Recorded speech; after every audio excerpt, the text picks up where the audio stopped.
Hello students, আশা করি তোমরা ভালো আছো। আমিও ভালো আছি। আমি তোমাদের ডালিয়া ম্যাম চলে এলাম তোমাদের জন্য আরো একটি নতুন ক্লাস নিয়ে। তোমাদের সিইউ এর আন্ডারে যারা রয়েছে, যারা বিভিন্ন কলেজে পড়াশোনা করছো, তাদের যে সিলেবাস রয়েছে সেখান থেকে আজ আমি তোমাদের আলোচনা করছি অকারক। আগের ভিডিওগুলো যারা দেখোনি তারা অবশ্যই দেখবে। সেখানে আমি তোমাদের কারক সম্পর্কে ধারণা দিয়েছি।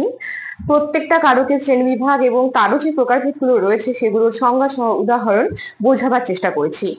ক্লাসগুলো দেখবে এবং তোমাদের যদি আমার ক্লাসগুলো ভালো লেগে থাকে, তোমরা যদি উপকৃত হও, তাহলে অবশ্যই একটা লাইক কমেন্ট শেয়ার করে আমার পাশে থেকো এবং যে চ্যানেল থেকে ভিডিওটা দেখছো সেই চ্যানেলটি সাবস্ক্রাইব করে নোটিফিকেশন অল করে রাখো। তাহলে চলো আজকের ক্লাস শুরু করা যাক। ইনফরমেশন দিয়ে রাখতে চাই একটা, সেটা হচ্ছে আমাদের জ্ঞানজ্যোতি কোচিং সেন্টার থেকে তোমাদের কিন্তু নোটস দেওয়া হচ্ছে। তোমাদের সিলেবাস কেন্দ্রিক যা কিছু রয়েছে টপিক, তার উপরে উন্নত মানের নোটস যদি তোমরা পেতে চাও তাহলে অবশ্যই আমাদের সেন্টারের সঙ্গে যোগাযোগ করো। আমাদের সেন্টারের নাম জ্ঞানজ্যোতি কোচিং সেন্টার। এখান থেকে তোমরা নোটস পেয়ে যাবে। তাই নোটস পেতে হলে তোমাদের যে নাম্বারে যোগাযোগ করতে হবে সেই নাম্বার হচ্ছে 6295916282, আরেকটি নাম্বার 7076398606। তাহলে চলো আজকে ক্লাস শুরু করা যাক। আজ আমি তোমাদের কি বোঝাবো বললাম? কারক থেকে অকারক। কারণ কারক আমার আলোচনা শেষ হয়ে গেছে, কারকের যে উল্টোটা আছে সেটাকে আমরা কি বলি? অকারক বলি। এবার এই যে অকারক, আমরা বলি অকারক পদ, ঠিক আছে? তো এই যে অকারক পদ, আগে জানতে হবে অকারক পদ কাকে বলে। কারক যখন পড়েছিলাম তখন সেখানে জেনেছিলাম যে একটা বাক্যের মধ্যে ক্রিয়া এবং অন্যান্য যে পদগুলো রয়েছে, এই ক্রিয়া পদের সঙ্গে অন্যান্য পদগুলো যে সম্পর্ক, সেটাকেই আমরা বলছিলাম কারক। অকারকটা তাহলে কি? দেখো, অকারক হচ্ছে বাক্যে অন্যান্য যে পদগুলো আছে সেই পদগুলো থাকবে, কিন্তু ক্রিয়ার সঙ্গে কোনো সম্পর্ক থাকবে না।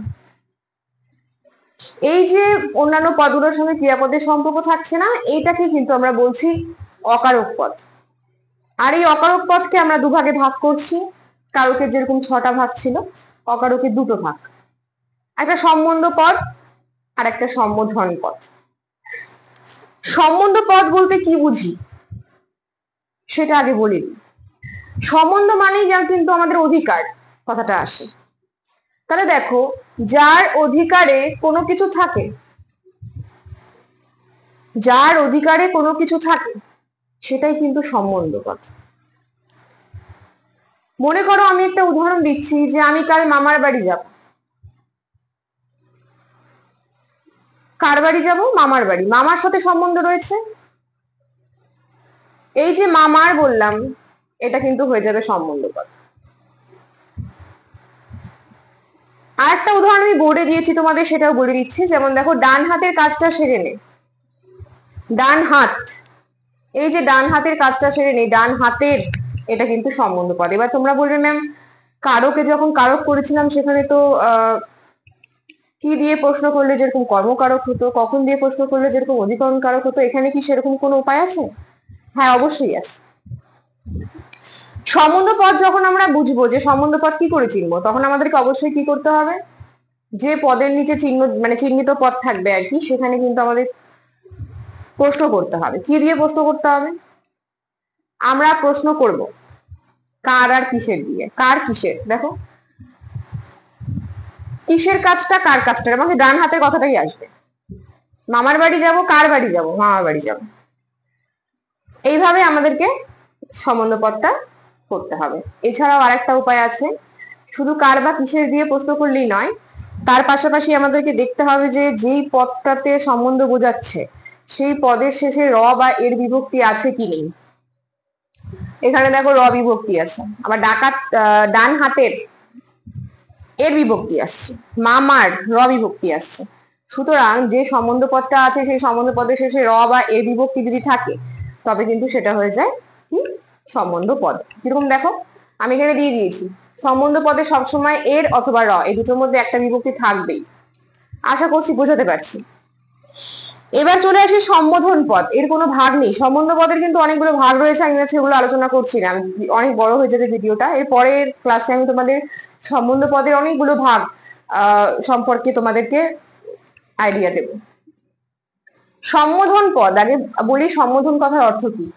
সম্বোধন পদ, সম্বোধন কথার অর্থ হচ্ছে কাউকে বিশেষভাবে ডাকা, কাউকে বিশেষ ভাবে ডাকা, আমার মা আমাকে এক গ্লাস জল দাও, ওই জন্য বিশেষ ভাবে মাকে ডাকছি, তো এটা কিন্তু কি হবে, সম্বোধন পদ হবে।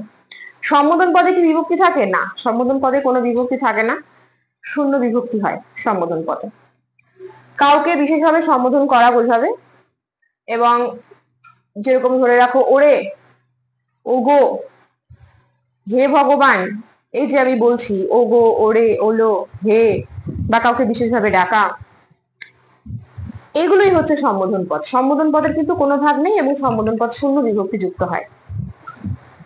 সম্বন্ধ পদের অনেকগুলো ভাগ রয়েছে, সেগুলো নিয়ে পরের ক্লাসে আলোচনা করছি। আজকের ক্লাসটা তোমাদের কেমন লাগলো আমাকে অবশ্যই জানিও, এবং আগের ভিডিওগুলো তোমাদের যারা এখনো দেখোনি অবশ্যই দেখো। দেখে উপকৃত হলে অবশ্যই কমেন্ট বক্সে জানিও যে আমার ক্লাস তোমাদের কেমন লাগে। তাহলে আজকের ক্লাস এত পর্যন্তই, দেখা হচ্ছে নেক্সট ক্লাসে আরো একটা নতুন ভিডিও নিয়ে। সুস্থ থাকো, ভালো থাকো, আমাদের চ্যানেলকে ভালোবেসে আমাদের সাথে থাকো। ধন্যবাদ।